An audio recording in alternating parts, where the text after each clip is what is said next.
Theo Goodman, how are you? I'm well, thanks. So Nindy put us in touch so that we could have this interview. Before we get started, would you mind maybe giving me a little bit about your background, who you are, what you've been up to, and how you kind of got into the crypto space? Sure. Well, let's see. That's a good question. It's a long story, but I got into the crypto space in 2013. Hmm. Believe it or not, I was chatting in a forum about domain names. So I was into making websites and buying and selling domain names. It still exists. It's one of the biggest. It's called NamePros, namepros.com. And they still have the chat. It's still decent. I'm not there very often, but sometimes I go back there and talk to people. And yeah, what happened was the whole thing with Cyprus happened, and the price went from I think like 30 to 300 or something like that.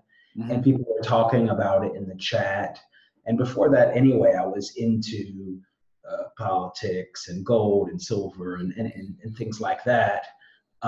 But people had said, yeah, I bought some and sold it and made money. This is crazy. Did you hear about this or that? And then I just started doing research and got into it and did everything reading. Actually, one of the first things I did was I thought that you should mine Bitcoin, so I signed up for a mining pool, and Hmm. it said you needed workers, and so I immediately thought it was a scam, like multi-level marketing. So I thought like I needed like some kind of like down on my downline workers, because I knew that from affiliate marketing and MLM style stuff Hmm. that meant. But I kept on reading more. I got a wallet. I did faucets at the very beginning even, but they actually paid a little bit then. And then just by chance, I didn't know these people, but at the co-working place where I'm at right now doing the interview actually, Hmm. uh, on the schedule, someone wrote that there's a Bitcoin meetup that's going to happen. And I said, oh, that's cool. I'm into Bitcoin. I just got into that.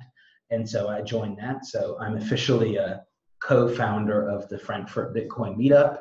So Hmm. everyone that was there the first time, we all allow each other to call us co-founders, even though we didn't, us 10 didn't, all of us didn't organize. Only two of us did, but we kind of let ourselves call us the co-founders.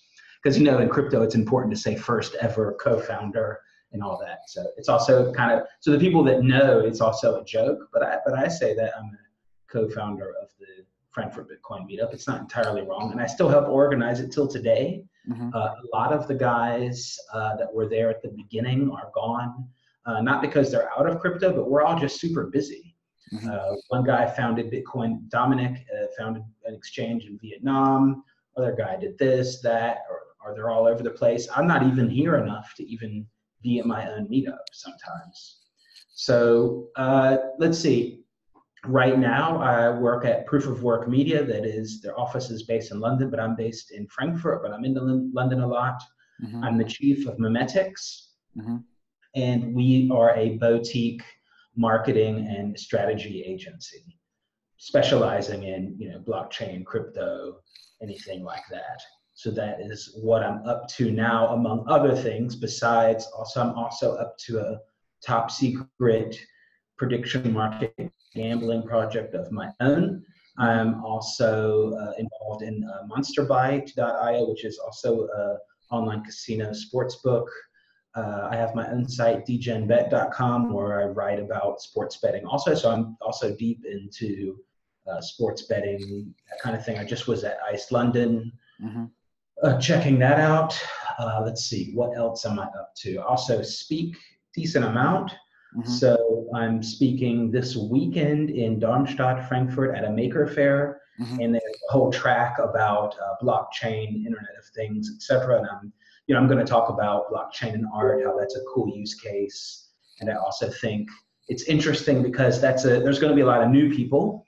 So Hmm. I have found that the whole thing with Rare Pepe and CryptoKitties and all that kind of stuff, it does make it's a good entry point for people. And I think that maybe that's going to fuel one of the next waves of people, not investment, not gold bugs, not dark markets, but some of it's going to be kind of gaming stuff. So I do talk.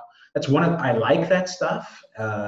And I think, and one reason I do like to talk about it is because I think that is going to be one of the waves that's going to come that is not totally, it hasn't happened really yet. Okay.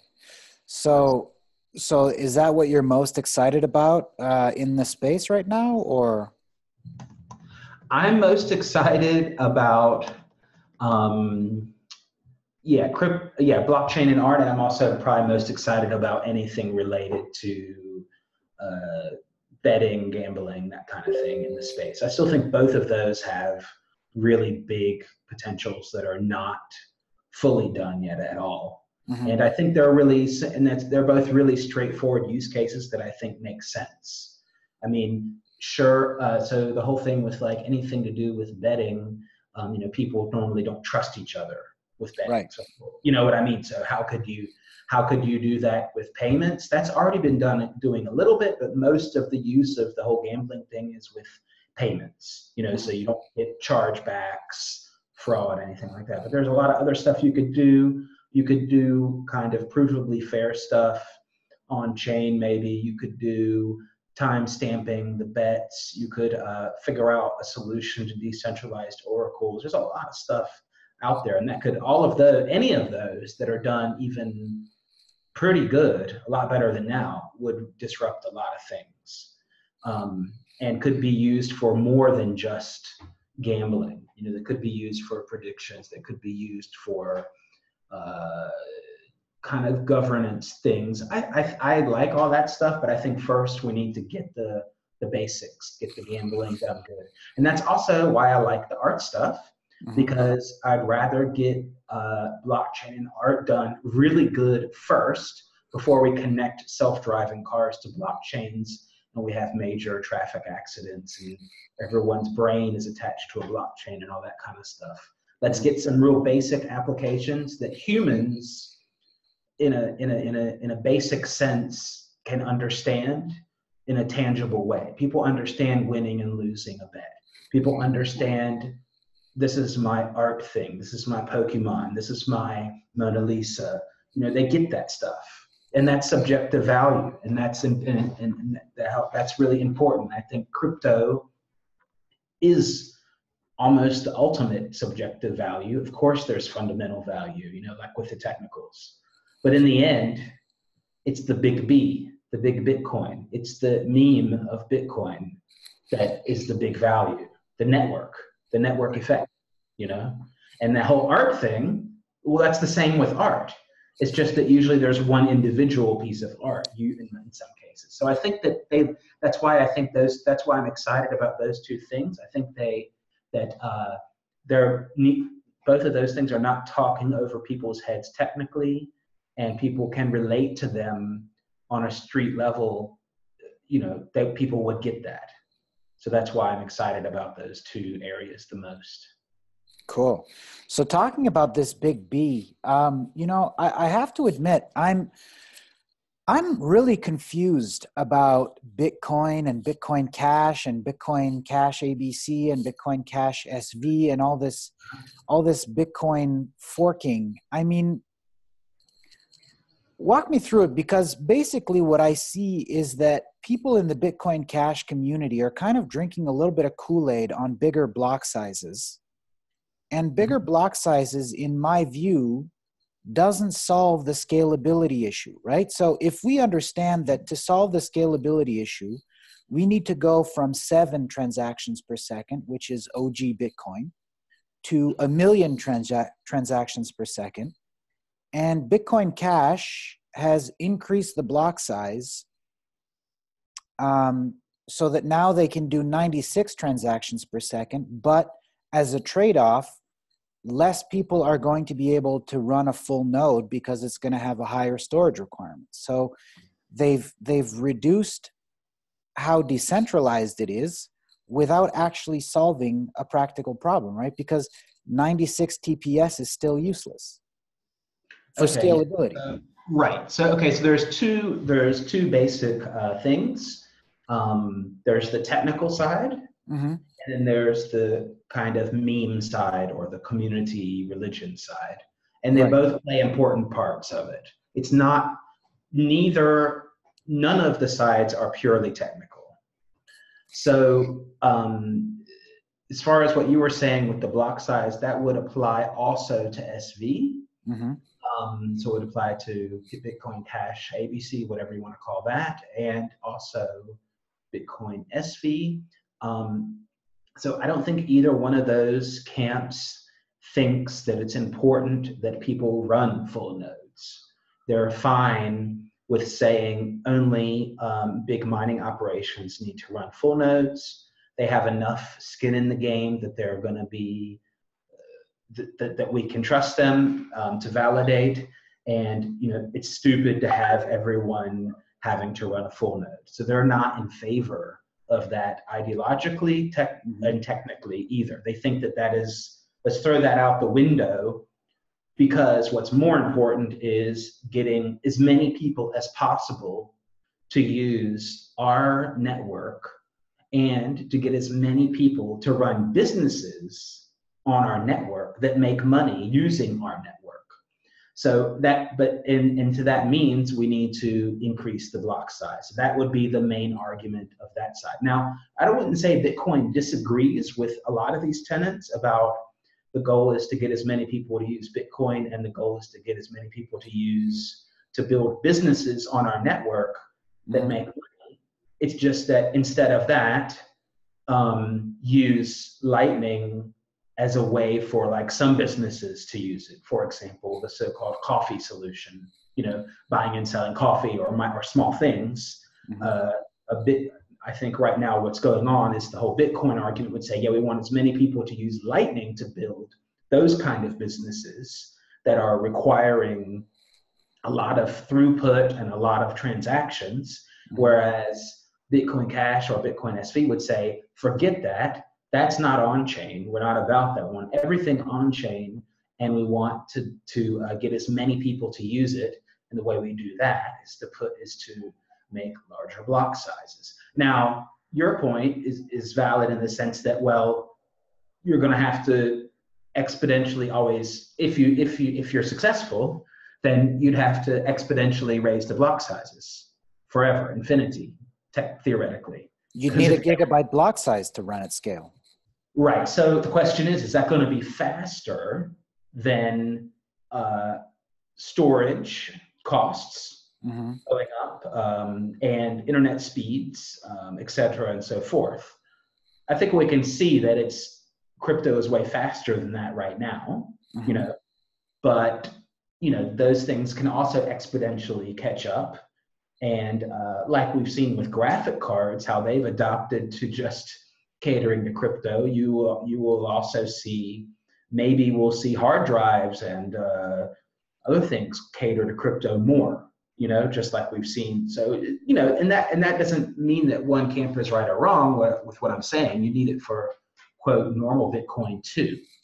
So another thing though is that there's the kind of, I'm not sure I don't know if I would say personal battle, personality type, community type, meme type kind of differences with those communities. And I would also put Ethereum in there too, because I see that a lot. It's a stronger difference. So I guess like Bitcoin, what people are calling Bitcoin Core or Bitcoin Original OG, has the cypherpunk thing, immutable transactions. And, maybe for some people, it has arrogant developers that say, you don't understand everything. We understand risk, you don't. That's an argument I hear. I'm not saying that's my opinion, but that's the kind of like meme that is effectively spread. Okay.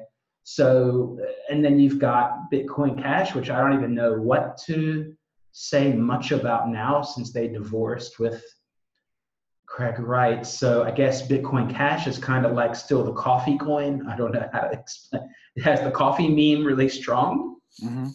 And they've like said, hey, we're doing the real Bitcoin stuff, and we got rid of Craig Wright. So that's like their meme. They're doing on-chain, like I was saying, and we're freedom, we're for everybody, we're not for central planning because anyone can do anything they want.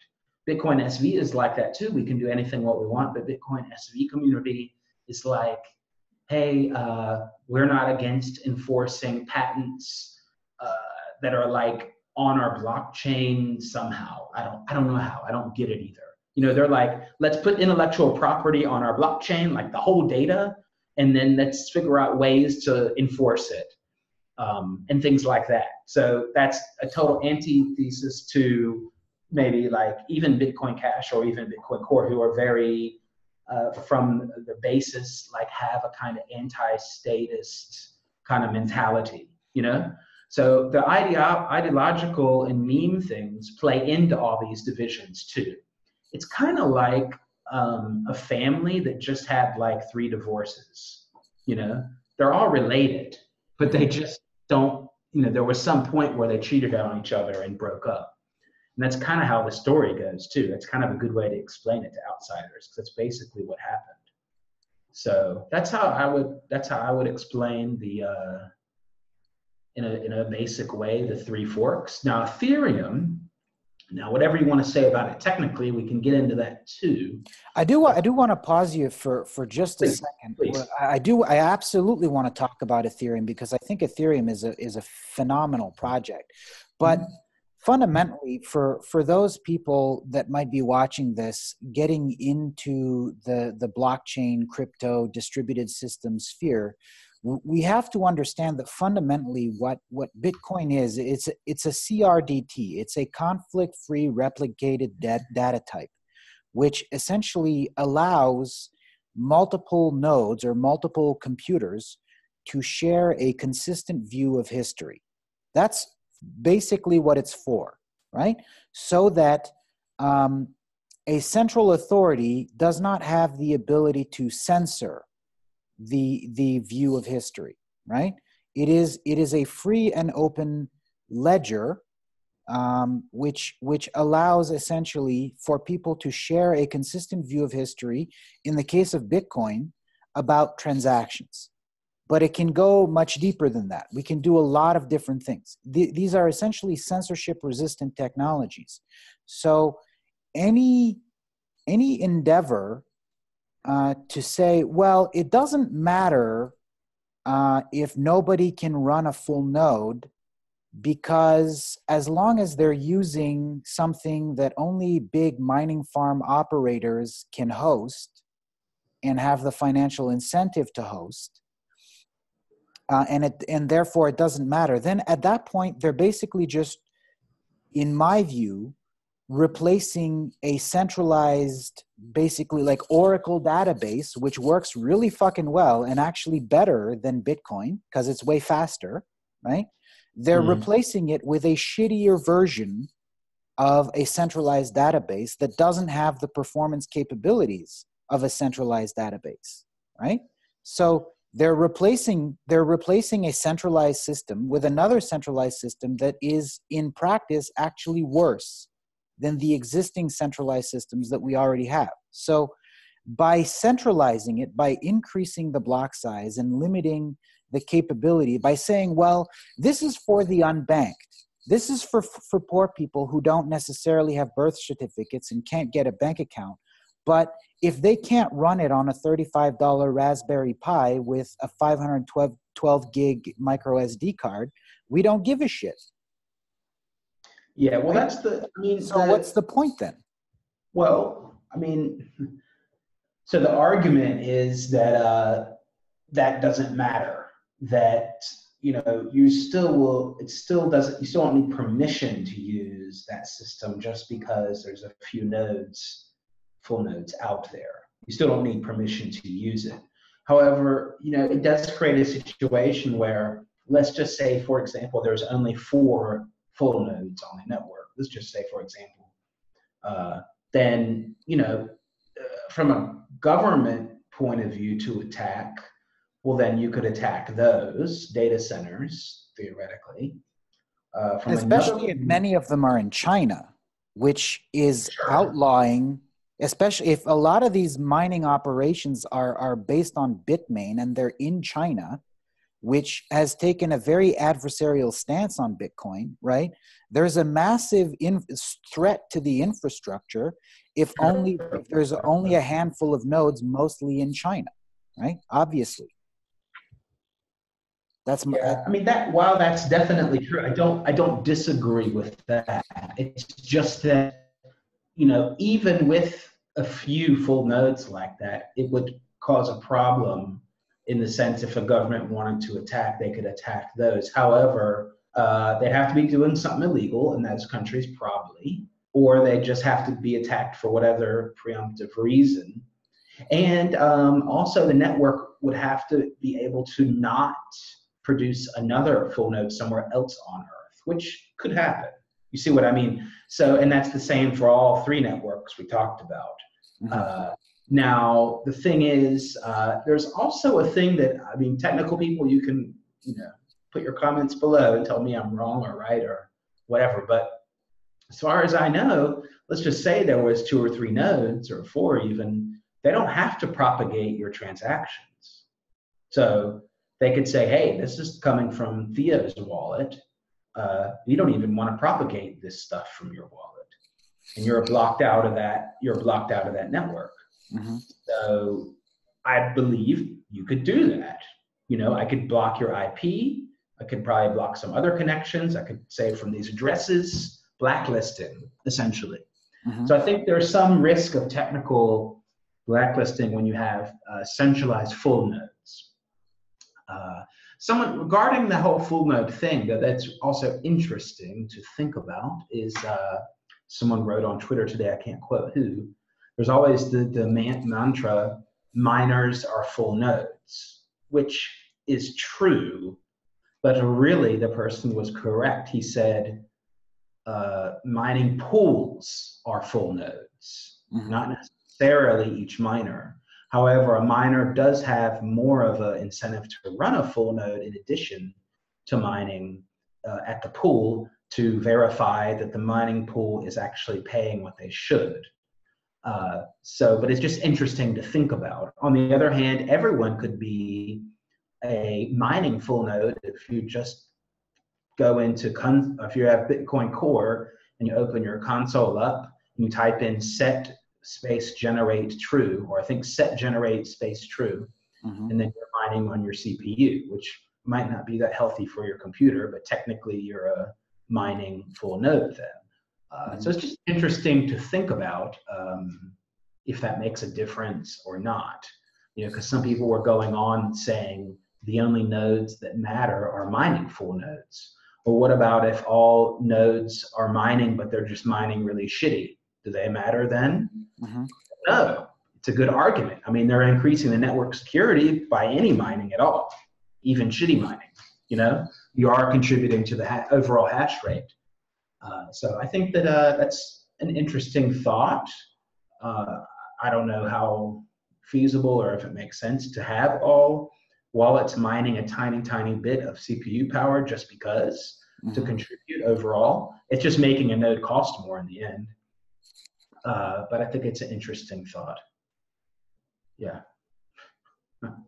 Yeah. So let's definitely talk about Ethereum because they're taking a pretty different direction in terms of proof of stake and sharding and solving some of the scalability issues, and also making it so that, again, with proof of stake, you don't necessarily need an $800 Bitmain, ASIC miner to get in the game, right? You can just run it on ubiquitous hardware, as long as you meet some of the economic requirements that the Ethereum network is putting in place, which we may or may not agree with.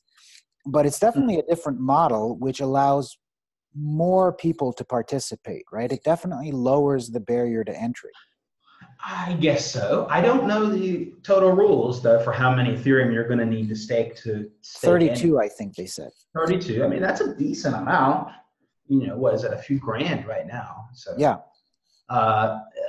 Okay. So, I mean, all right. First of all, what's interesting is the whole Ethereum 2.0 stuff, which has a lot to do with the scaling, is not totally different than Bitcoin scaling. Their sharding is different, but not completely different to side chains. Mm-hmm. Okay.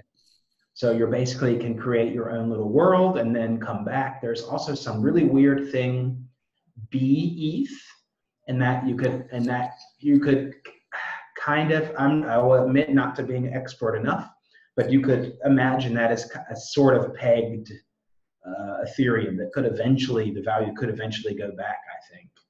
Anyway, there's all kinds of weird stuff, but it's basically not totally different than a lot of the Bitcoin scaling stuff. Mm-hmm.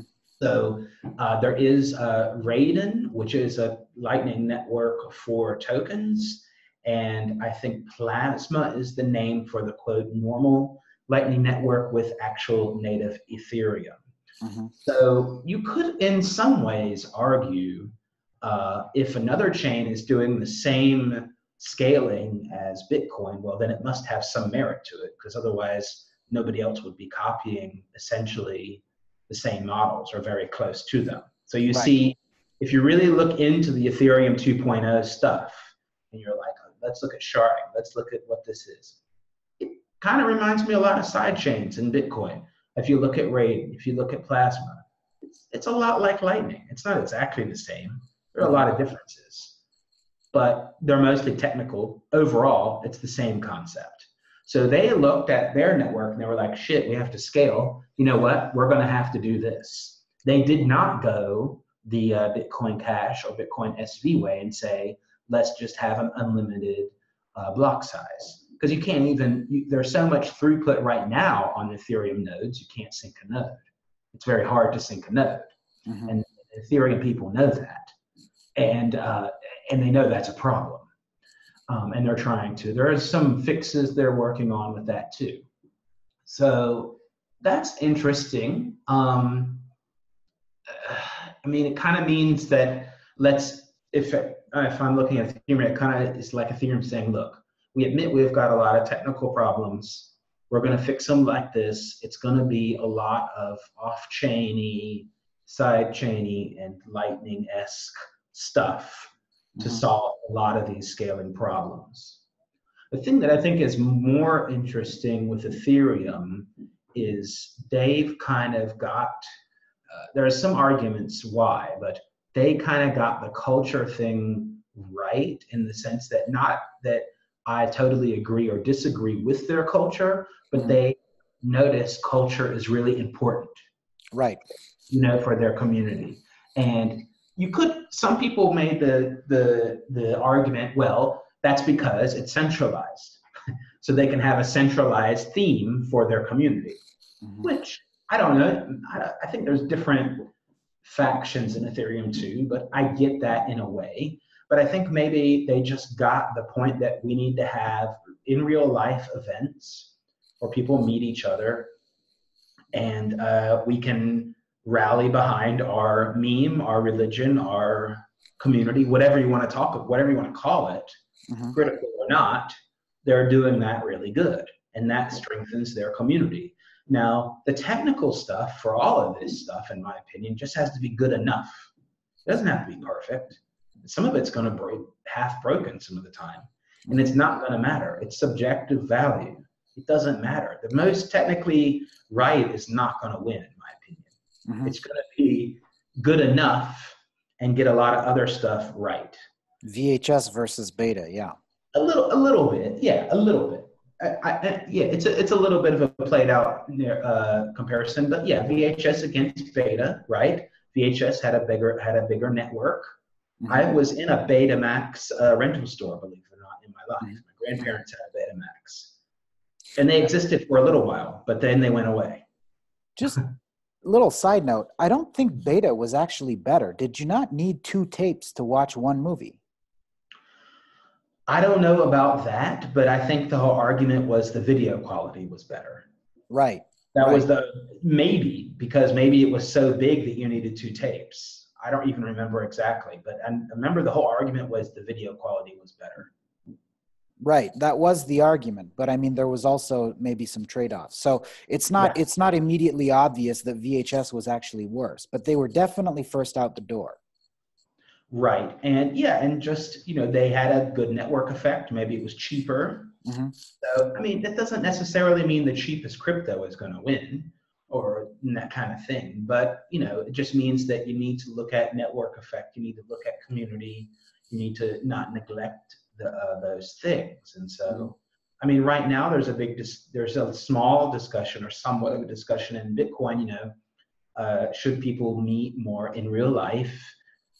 Should we spend so much time on Twitter and wherever else talking to each other with our sock puppets? I mean, there's definitely something to be said for the ability of having another identity online that's not linked to your meat space identity. I'm definitely not against that, but Mm-hmm. I'm also definitely in favor of more in real life meetings, more communication like that. And I think that we can hash out a lot of differences and understand each other better in person. It's just a better way to communicate. It's faster.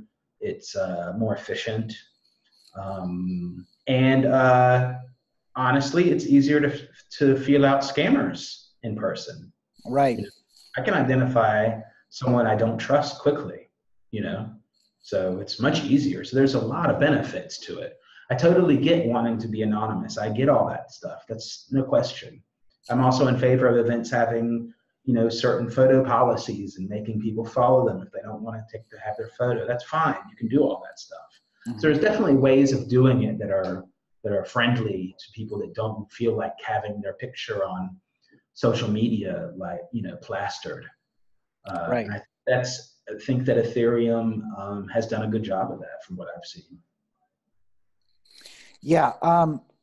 Yeah, Ethereum is cool. And what's interesting is kind of their application of Lightning Network, because as I see it, they're kind of maybe considering Lightning Network almost as a third layer solution, right? So beyond sharding, which is cool. Like, just to give a little brief background, Lightning Network in the Bitcoin community is considered a second layer solution, where you essentially have to lock your funds into a multi-signature wallet with someone else, and then you and that second party are then able to have unlimited number of transactions as fast as your computers can handle the cryptographic signatures, which on a regular ubiquitous computer would be 100,000 TPS, right? And you can also, on this second layer network, you can have unlimited payment channels, right? And then you can also have contracts where you would be able to send money to someone in your immediate payment network, and under the condition that they route a transaction to someone else on their payment network, which allows for sort of like onion routed transactions where a man in the middle might not necessarily have full visibility on who is transacting with who over Lightning Network, right? So it does add a layer of privacy, and it also solves the scaling issues almost completely. One of the drawbacks, however, as I understand, is that you have to keep the funds that you have in the Lightning Network essentially on a hot wallet, right? So you have to keep the funds live. And there's some security drawbacks with that, right? Like if your computer gets hacked or whatever, right? You can't necessarily have those funds on a cold wallet, on a paper wallet, or on a hardware wallet. It has to be live on a live node that's running in order to enable the functionality of the basically unlimited scaling and routing of transactions, right? So that's one of the drawbacks. So you have to keep your funds live, but then you can have unlimited TPS and more privacy, right? So it is a neat solution. What Ethereum is doing is they're proposing that they have an anchor chain that would allow for people across a bunch of side chains to have a smaller storage requirement with faster confirmation times, essentially on what they would consider to be a more complex implementation of a first layer, right? But as we agree, it's a main blockchain with a bunch of side chains. So in that sense, it's a first and second layer aggregate solution. And then there's nothing preventing you from also using something like the Lightning Network with Ethereum tokens. So that's all good stuff, right? That basically, like, they're not, the technology is not precluding any of the potential solutions coming in the ecosystem, right? So there's no reason to shit on Lightning Network just because you're drinking the BCH Kool-Aid, right? Or Ethereum. Or Ethereum, certainly. There was a horrible, I wish, I don't have the tweet ahead of me, but there was a tweet that was totally out of context, in my opinion. And it said, let's stop joking about how successful Lightning is. There's so many 100 million worth of Ethereum locked up in the DAI smart contract. Well, that's completely different. You know what I mean? Because they have to have collateral. And the reason there's so much locked up in the DAI is because Ethereum was dumping so much. You have to have 150% collateral or something crazy. So, you know, there's a reason. So that was just, you get some really weird comments like that. What they were saying is, look, we have this much Ethereum locked up in this thing, and you guys only have so much Bitcoin locked up in this other thing. But there's also another reason for that. And that is the Lightning Network is in, I think it's in beta is what they're calling it. And there's, I think that's like 0.17 or something is the maximum capacity for one payment channel. So they wanted to kind of force people to use it responsibly, because they don't want anyone to, like, you lose 100 Bitcoin in a payment channel or something like that, because there are risks, and I can't even keep track of all the stuff. But for example, if I accidentally broadcast the wrong history of with my Lightning node, then there is potential that I could lose the coins in my payment channel. Right. So kind of like, it would be a mistake, but it's possible that I could do that. So there are some things that are still need to be, you know, even with these nodes that are coming out, like from Casa Hodl or from Nodalit and all this stuff there. It's really cool hardware solutions, and it will probably be like you having a router. You know, you have like a Bitcoin node and a Bitcoin Lightning node, or one in the same. It'll probably be like that. But even with these, you still have a lot of risks. Also, like watchtowers and all of this stuff. And am I going to pay like a third party to watch my stuff? And who has custody, really? Well, it's a multi-signature, so nobody really has custody. There's some interesting questions coming up, and I think that's going to happen in Ethereum too. The same discussions that are going on with the Bitcoin Lightning are going to happen in Ethereum too, in their own style. But you're going to have very similar technical discussions, I think. So I don't get the whole, you know, saying we're better or whatever. I don't think it's true. I think that Ethereum people need to come to the realization there's a lot of problems with the network. It's not working properly with, you know, at its current state. You can't have self-deployed smart contracts and scale right now, because it's just not going to work. Maybe with all this sidechain stuff, but what's the trade-off?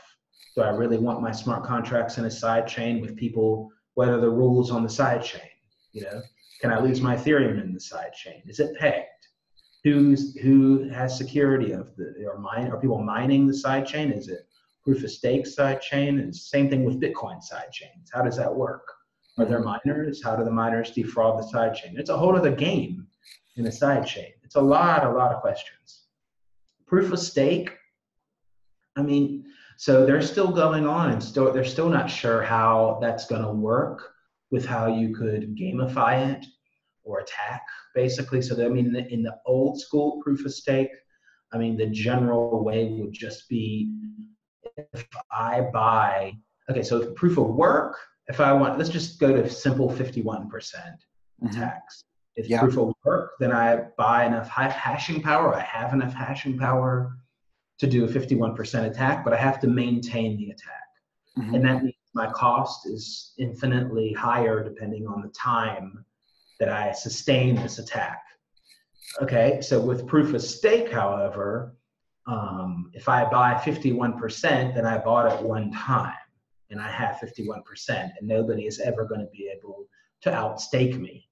And probably I wouldn't even have to get to 51. I could probably get to like 40 Depending on the reward staking, I would already be ahead. It'd be like a race, and I have a head start, and nobody can ever catch me because I have so much. Now, of course, then probably the network would fork, and because for whatever reason. But I mean, that's kind of weird. So that happened a long time ago in a altcoin called Vericoin. I think VIREI in 2014. And I think it's still around. It's old school proof of stake. And MintPal or another exchange got hacked, and the hacker had the majority of the network proof of stake and could control it like that, like I described. And then so they had to fork. So but it's the same thing like with Ethereum Classic or whatever. Are you just gonna is it legitimate to own that much coins though? You don't. How do you know? How do you know that guy stole? You know what I mean? You have to really decide how to deal with that. The community, quote, community decided that those were the stolen coins from what they could tell, and they're going to fork. But you have to really think about that. What if ISIS says, hey, we have more Ethereum than anyone else, and we're staking more than anyone in the network? Are they going to say we're forking away from you because we don't like you ideologically? It's a tough question, right? It's it's an interesting question. I don't know. So from what I've understood so far, though, is there's this thing called I think it's called slashing. And basically, if your proof of stake node violates the consensus rules, then your coins at that address or at that node could be destroyed. Right. Which sounds cool in some ways, because then you're not going to want to break consensus rules and try to attack. Yeah. On the other hand, hopefully there's some technical things out there to prevent you from doing it by mistake. And then you or whatever. I'm sure they've thought of this too. But I was just thinking, what if my node has a really shitty connection, or I don't know whatever, not updated properly, and it does something really weird, and then, oh, whoops, I got slashed. So I don't know. But there's still also, I mean, when it comes to proof of stake, one of the major issues that people have with it is that it allows the rich to get richer, right? It's basically staking people with more money. But the problem with that is, again, because forking exists and forking has been done before, we also know that if there's ever a massive differential between the mean and the median, right, where the outliers are holding, the bulk of the distribution of cash, and they're getting the bulk of the distribution of rewards, right? The median people that are actually more closer to the center of the bell curve distribution, they can just say, well, fuck these outliers, right? And they can just always, whether or not they're stolen or whatever, if you've done something where now you own 90% of the wealth in the world, right? Fuck you a little bit, right? That's I think fundamentally kind of one of the underlying attitudes of cryptocurrency is to move away from central banks, right? Because we understand that the incumbent system is kind of causing some of those issues, right? So proof of stake plus forking means that those risks are always mitigated, right? There's always the mitigation. You can always mitigate against the centralization of wealth simply by forking away from the outlier wallets. Yeah, I mean, but that I think okay, centralization of wealth. I mean, but the whole question is who's to say whose coins those are and if they're legitimate or not? Because that's that's worse. That's centralization of authority or a centralization of violence. Saying, hey, your coins are not worth it so much because you have too many. You see what I mean? So it's a consensus mechanism, right? Yeah, sure. Okay, well, everyone agrees that you're bad, so we're going to burn your coins. I mean, you could do that. That would set an interesting precedent for a network. And people could decide if they want to be in that network or not. I mean, surely you could do that, but I you would mean, be if we get to a point where people like Xi Jinping or Mohammed bin Salman are owning 99% of the world's wealth and controlling everything, right, with that wealth, Mm. right? Certainly a consensus mechanism would be legitimate to say, well, fuck those guys, right? Like proof of stake is not necessarily exposed to more liability of centralization of wealth. If anything, because we've seen forks, right? Like with the DAO hack, a lot of people, especially in the Ethereum Classic community, they said, well, look, you can't just fork away because you made a mistake and you allowed something bad to happen. But then 80% of the community sided with Vitalik and said, well, no, look, I mean, this was a hack and we're just going to fork away we're just going to reverse those transactions. Yeah, I mean, well, it wasn't a hack. He just ran code. That's the whole discussion. It's just Right. the code didn't do what was intended. That's true. Right. But he didn't hack anything. He just found code that was not, would do something that was not totally. Well, that is the definition of hacking, is to reverse engineer, to make something do Okay. something. Okay. Well, he reverse engineered. I mean, he didn't like break in or something. But I see. Whatever. We can agree. I think He made the thing do something it wasn't supposed to do, yeah, and then that's true. It wasn't supposed to do that. Yes. And then 80% of the community decided to reverse those transactions. I mean, I don't know how to measure that. I mean, voting, or I don't know. It's kind of weird. I mean, there was a lot of things with that whole situation. I think mostly the so-called Well, I feel like Hood group. What was it called? White Hat Robin Hood group. I mean, they had like possession of the Ethereum class, some of the DAO funds, and were like managing them for a while. Mm-hmm. I don't know what the best solution would have been either, but there was like some weird stuff going on with that. Well, I think we can observe, though, right? We can observe based on the history of what actually happened. 80% of the people sided with reversing the transactions. And then after that happened, 20% of the people said that was illegitimate. And if we look at the market capitalization of Ethereum versus Ethereum Classic, we can see that that was definitely not a centralized decision, right? That was a fairly decentralized approach. That was quite democratic, actually. So 80% of the people said, yeah, let's reverse that.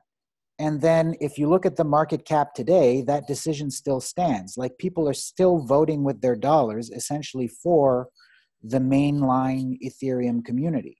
Right. So you're saying that if like the wealthiest people on earth bought in a proof of stake system to like dominate it, then the community could just fork it and people could decide which one to use.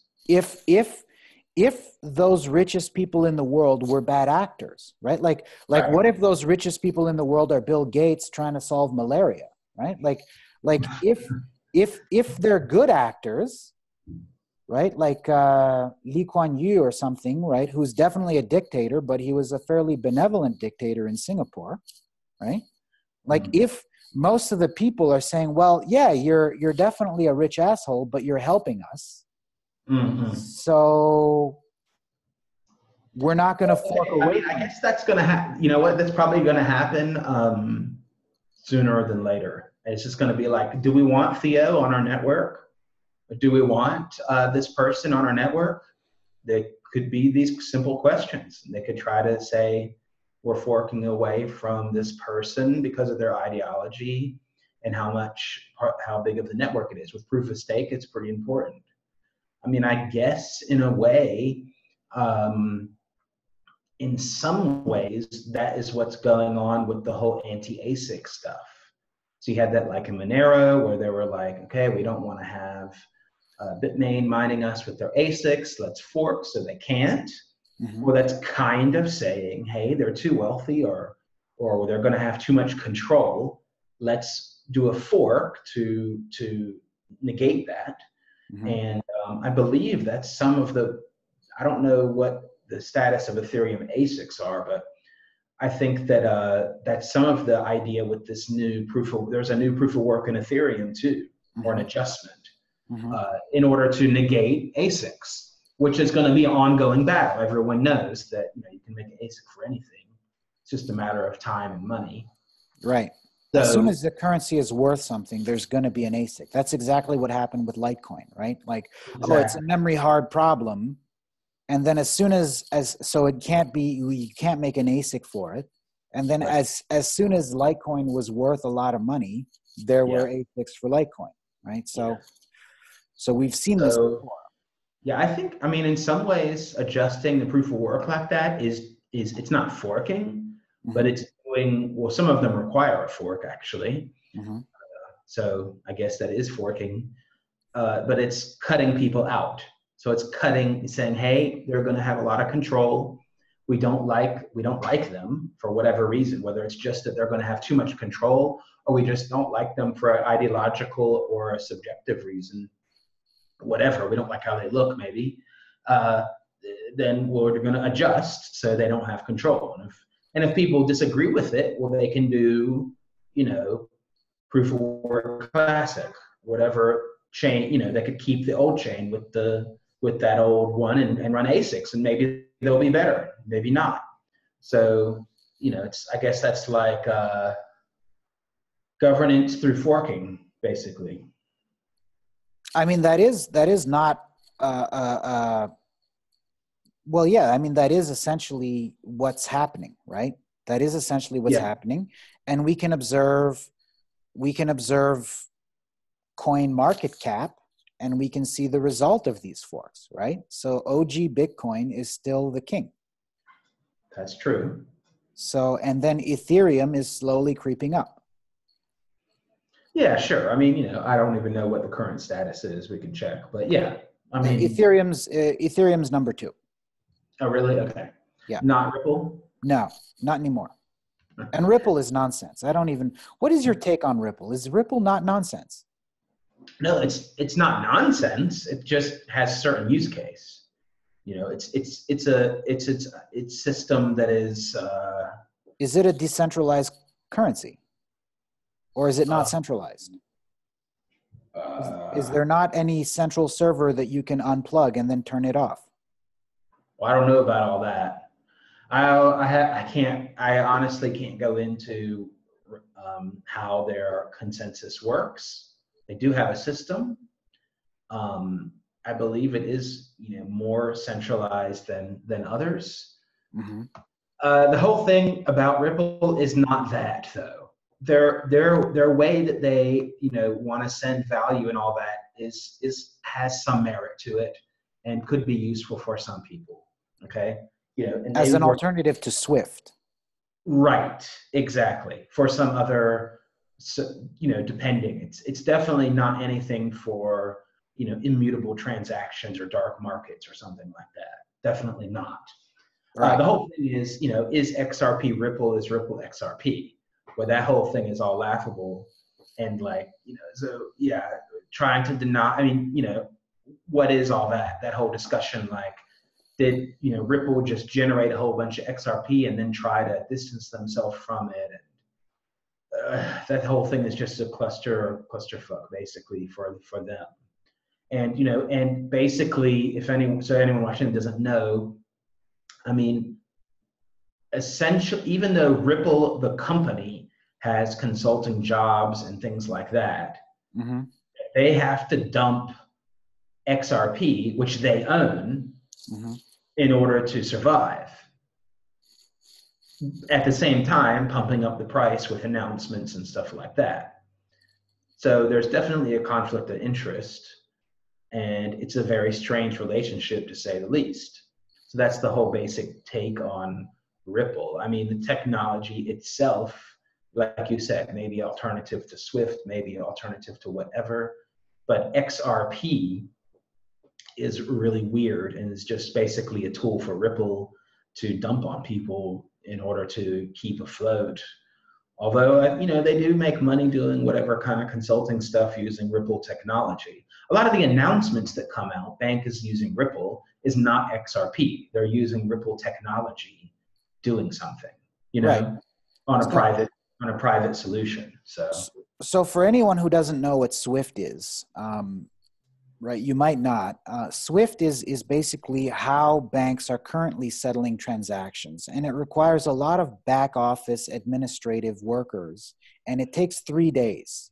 So literally, Swift right now is slower than loading cash into a briefcase and flying to the other side of the planet. yeah, right. Right? Liquid sidechain from Blockstream. Mm-hmm. It's not a lot different than Ripple, the way it's organized. Right. It's not a lot different. Right. So, there's definitely merit to how it's organized, that technology. It's just that a lot of the critic comes from what I was talking about Ripple, the company, dumping XRP on people and having millions and millions and millions of it. Right. And that is a conflict of interest. That's a really weird relationship. And they try to double down and triple down on separating the two, and then they're together. So they have a certain kind of community. Like I described, the Ethereum has their meme, and Ripple has their meme, and there's like the XRP army, and I don't know. It's kind of weird. I don't really get their community. Don't get me wrong. I mean, I definitely understand why rational actors who run the incumbent banking system would want to replace SWIFT, right? Sure. Replacing SWIFT potentially with something faster than SWIFT, with another centralized system faster than SWIFT, is not a bad idea, right? If you're running a centralized banking cartel or a small group of different central banks in the US and then the European Union and so on and so forth, right? And you want to be able to synchronize and settle transactions between very, very large banks, replacing SWIFT makes a lot of sense because it's a very outdated system. So there's certainly a market for and a use case for an alternative centralized payment settlement network, right? But I don't view that as a cryptocurrency necessarily, right? Like if we say cryptocurrency is a colloquial term that refers to a decentralized, transparent network that is censorship resistant, that's not necessarily what Ripple is, right? Yeah, there could be arguments for that. I mean, is EOS that? Is Tether that? Stellar? I'm just looking on CoinMarketCap. Right. You could argue all of those, yes or no. I mean, Tether can freeze transactions. Stellar is just a copy of Ripple, basically. So EOS, I mean, if the block producers want to reverse a transaction, they can. So EOS is just going to prevent forking all the time, like we were talking about, and let the block producers decide with a telephone conference, basically. Let me look more on here. I don't know how NEM works with their thing. Tezos has some kind of weird decision-making thing. Let's see here, just some more. I don't know the others if they have something weird like that. But yeah, I mean, there was an argument going on that was like even lobbying CoinMarketCap to remove Ripple. Right. And I believe they can just issue more at any time. Right. So it does have no a consistent to it. Yeah, there's no consistency. There's no consensus mechanism. It's really just an alternative to SWIFT. There is some kind of consensus mechanism, but I can't tell you how it works right now. But it's not proof of stake and it's not proof of work. But it's something like where it's not block producers exactly, but there are humans that approve stuff based on risking reputation, something like that. Because there's this whole thing when what's his name that started Stellar had a bunch of Ripple on Bitstamp and they got frozen or taken from him essentially. And this is a whole debate or something. I'm not explaining it right because I wasn't prepared to look up the exact order of events. But the debate was who owns it? Does Bitstamp own it? Does Ripple own it? Or does he own it? And apparently he didn't get it off of Bitstamp, I do not think. So it's just an example of how it can be censored. Yeah, censored. Exactly. Now, if it was correct or not, if it was really censored or if there was a read or if it was stolen or whatever, I don't know. I can't say right now on that exact case. There was some kind of, it wasn't just, bam, we're censoring you. There was some justification. Now, whether it was right or not, I don't know. So, but yeah, I would agree with you. It has totally different characteristics than Bitcoin, Ethereum, Litecoin, Bitcoin Cash, anything like that. Right. Right. So what is your view on those currencies? I mean, in terms of, if you were going to tell, let's say, family members, hey, Haven's coming out and there's going to be a marketplace for these cryptocurrencies. You're going to be able to spend them as cash pretty soon. So you might want to buy some just because why not? Which one of those currencies, i.e. BTC, ETH, LTC, Litecoin, and Bitcoin Cash, what are the cryptocurrencies that you value enough to have a significant non-zero position in? Well, that's a good question. I don't want to give investment advice. No, obviously, yeah. I'm just saying, which ones do you view as legitimate? Of course, Bitcoin is the one. I think Ethereum, as people are going to hate or are going to not understand being like both, but I mean, Ethereum has really grown on me. Mm-hmm. So there's a funny meme going on in their community where someone said, oh man, I was at this Ethereum meetup and there was a developer and he was smoking weed, playing video games and flirting. And then the community, some of the community latched on and was like, oh my God, that's unbelievable, man. And they really have embraced it. And so now like they have parties where they say, come join our party where we're going to flirt, smoke weed and play video games. So that whole meme made me more bullish on Ethereum, honestly, more than any technical stuff. Right. Just that they're able to be, I don't know, humans, basically. Right. So that and as much contention I have with some of the art projects on Ethereum about who came first and like their marketing, which I don't like a lot. They are embracing the art stuff, so that's good. So yeah, I would say Ethereum is probably going to be around a while, regardless of whatever technical problems people want to say, or even legal problems potentially. I still think it's going to be around. The community is just big and strong. I mean, they could go somewhere else, but I think there's a lot of pretty big, strong community there. I'm pretty skeptical about EOS still.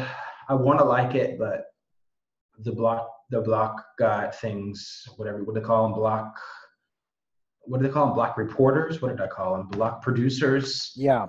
That whole thing, it's always kind of bugged me, even though they do have like an arbitration system and all that. It still kind of bugged me. I kind of wish it would work, but I know how humans are. And I don't know. I just had a feeling the block producers, even with their whole reputation and at stake thing, will defraud each other eventually. It's just a matter of time. Right. Kind of like cabals of block producers, sort of like secretly. I don't know what exactly. EOS people in the comments can tell me I'm wrong. It's fine. Litecoin I've always liked. Of course, it's just kind of boring, but it's Litecoin. Mm-hmm. Bitcoin Cash has a big community too, even it's not with Craig Wright. I mean, I don't know. Honestly, I don't have any strong feelings for or against it right now. Mm. Let's see, what else is there? I mean, Monero, of course, is a cool privacy coin. IOTA, I think, is stupid and centralized and had a lot of dumb things, scammy things. Dash probably has like a cabal of like masternodes too. Hey, it's a conspiracy theory of mine. Mhm. Ethereum Classic is interesting because actually Ethereum and Ethereum Classic are building new bridges together and cooperating more. Mhm. That's interesting. If Ethereum Classic wants to live, they'll probably have to do that anyway. Zcash is kind of weird. I kind of like the technology, but the whole like event where it was created and this whole like founders thing. I It's do kind of, like the zero knowledge proofs of Zcash. Yeah. of course, I love that too. It's just the It's launch incredibly and expensive though. yeah.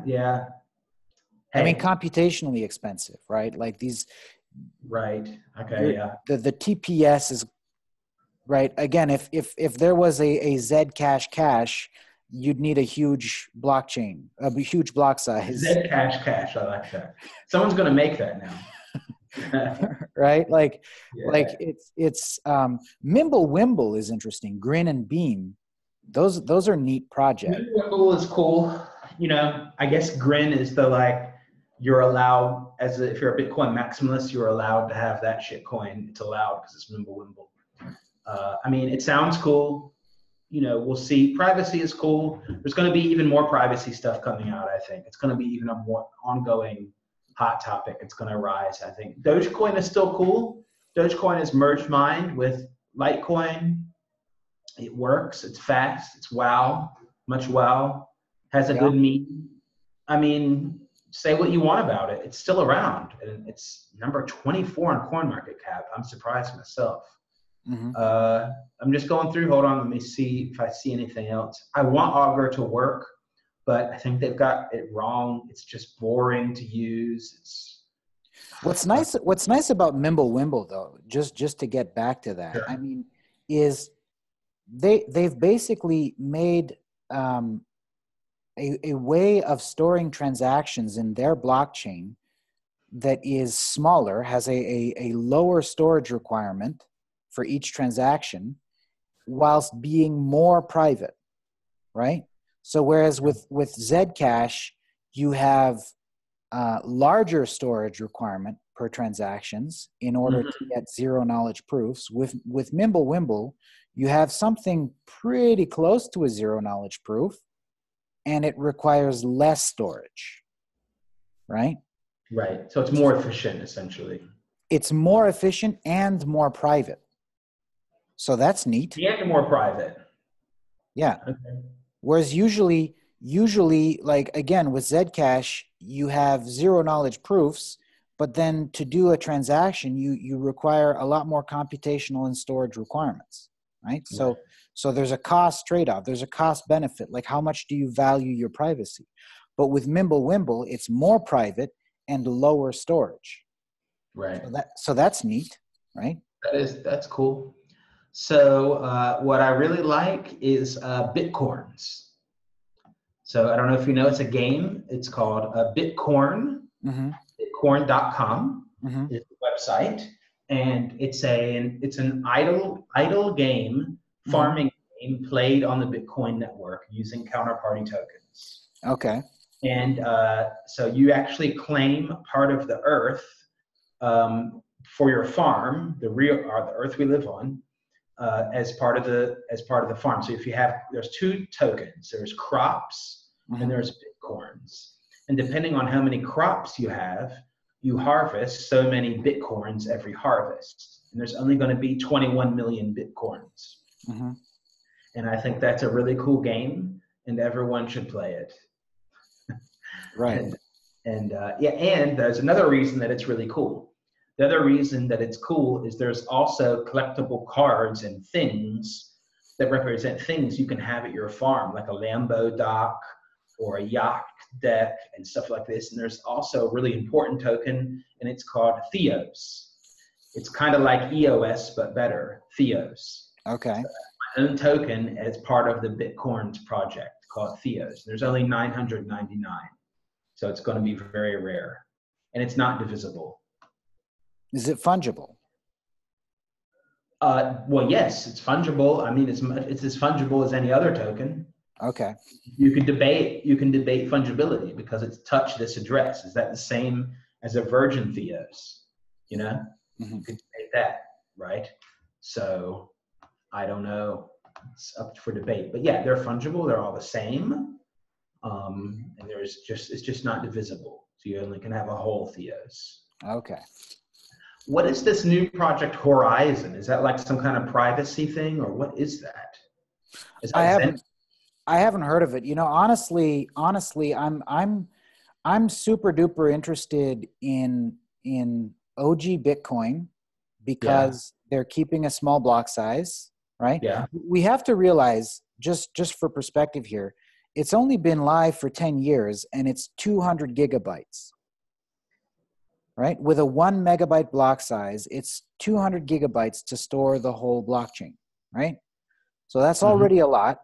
And so they've decided not to increase the block size.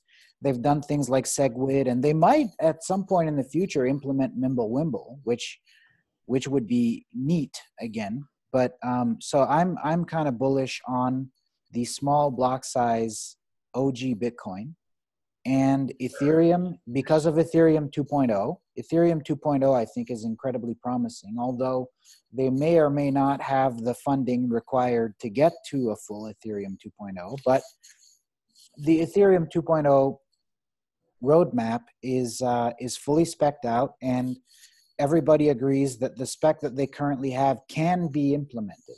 It is implementable. So that's extremely promising. And yeah, those are really the only two that I would tell anyone, yeah, you know, have a non-zero position in those coins, right? All of these cryptos are still experimental at this stage, Oh, it's very experimental. It's right? very experimental. Bitcoin and Ethereum, as the two largest market cap cryptos, are still definitely at the experimental stage. Hmm. Yeah, I agree. Yeah. But another project that I'm super stoked about, because again, it creates a marketplace that cannot be shut down, which is Open Bazaar / Haven, which is their mobile implementation, right? So they're going to be running a fully decentralized implementation of Haven, which is basically Open Bazaar running on top of IPFS, which is sick, right? They've come up with relay circuits and all kinds of stuff to shoehorn IPFS onto a mobile client, which is very, very cool. Hmm. But then because of Haven, you know, you're gonna have a place where you can spend your bitcoins and buy and sell things, and this place cannot be shut down like the Silk Road, right? Yeah, I mean that was always the promise of Open Bazaar. I mean, I don't know if they made the people were, expecting it to be that. Mm-hmm. It might be. I mean, Open Bazaar sounds cool, or whatever they're calling it, Haven. I think there's going to be. I think there's more than one. I think you can use Ethereum and other stuff on it Yeah, too. it's a multi-currency. Yeah, It's going to have a multi-currency wallet, right? So yeah, you can have Bitcoin, Ethereum, whatever the other nonsense currencies are. You can have all of those, right? And you can, if merchants are willing to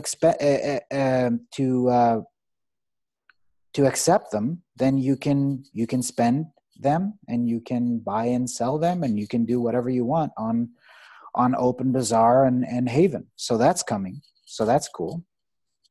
That's going yeah, to be a cool part of the ecosystem that I'm very, very stoked about, because that's really the thing, right? You have cryptocurrencies and where do you spend them, right? Like does Amazon accept any cryptocurrencies? No. But now we have a marketplace that is uncensorable, and because it's decentralized, it can have unlimited scale, right? hmm, So Haven and Open Bazaar definitely have the potential to be Amazon competitors, right? So that's neat. that would be pretty crazy. I mean, it sounds good. Let's see it. How it works and how reputation systems work of vendors and things like that. That's Mm-hmm. the whole thing with marketplaces. That's always tricky. Yeah. But you're gonna have people that are gonna try to rip people off But I mean, if you want to build up a reputation as a vendor, then you're going to want to not do that. And it's probably just going to be how it always works with all of these systems, basically. Yep. Yeah. So, again, Haven, OpenBazaar is live, but Haven, which is their mobile implementation, which is kind of a really neat take on WeChat, is a fully decentralized kind of almost an app ecosystem that's definitely marketplace centric, but it also has chat and social media and all kinds of other stuff going on. Mm-hmm. So I also like Brian Hoffman from OpenBazaar. I really like his YouTube videos. Yeah. He has really funny parody videos. I don't know if you've ever seen them, but if anyone hasn't, just look up Brian Hoffman YouTube, and they're very funny parody videos. Cool. Yeah, I've interviewed Brian Hoffman for this channel, actually. Yeah, he's definitely a smart guy. He definitely knows what he's talking about, and he's definitely on top of it. So, we'll see. We'll see what happens with Haven. I'm super stoked about that. I think that's definitely going to be a very, very welcome addition to the ecosystem when it's live. Yeah, so those are the things that I'm super excited about. Like I said, BTC, ETH, and Haven, which is not a coin, but it's a place to spend coins that cannot be shut down. So those are the three things that I've got on my radar mostly. Right. Mm-hmm. I think if we listen to guys like Warren Buffett and Charlie Munger from Berkshire Hathaway, which these are just investors, right? They definitely don't have a very open-minded view of Bitcoin, but they definitely have a pretty well-established track record of actually making money as investors, right? Mm-hmm. It's definitely a good idea to research the things that you want to put your money in, and to have a small, not diversified portfolio, right? Like not necessarily all your eggs in one basket, but if you've got a non-zero stake in 100 different coins, right? Like you have no idea what you're doing. You're just gambling at that point. You're just guessing. Well, I mean, there is some, you could say that there's only diversity of volatility.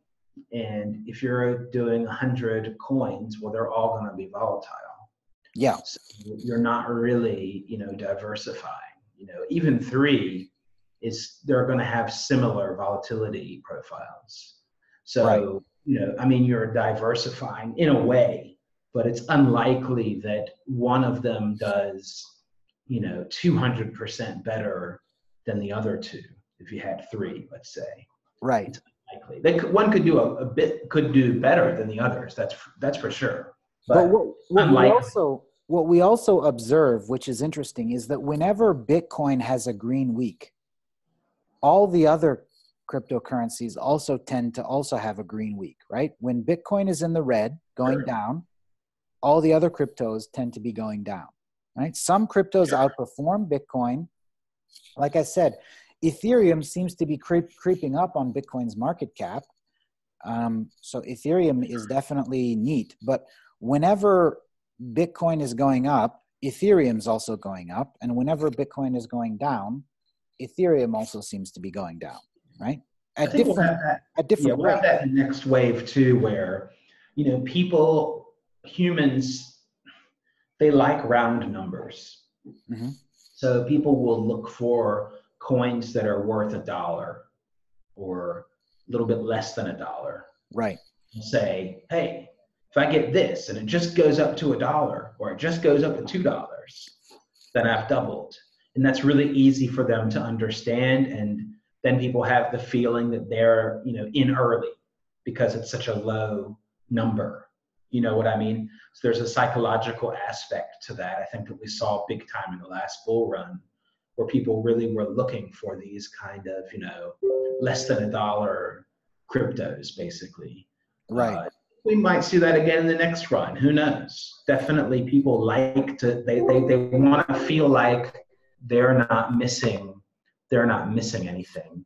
So, I don't know, like the reason I bring up Warren Buffett is because he's definitely a Benjamin Graham style, intelligent, value-based investor, right? Benjamin Graham, The Intelligent Investor, book from the 1950s, I think. You know, so what's interesting to note is that if you're buying a cryptocurrency because you're planning on potentially holding on to it for 10 years, right? There's not a lot of those out there that I'm betting on that they'll still be around in 10 years, right? That's a huge litmus test. Do you think this will still be worth more than zero in 10 years, right? So there's that eliminates a huge amount of these cryptocurrencies. And then you know, if we actually look at the history of Bitcoin, for example, right? So yeah, we observed that from the end of 2017 until today, it lost like 80% of its value.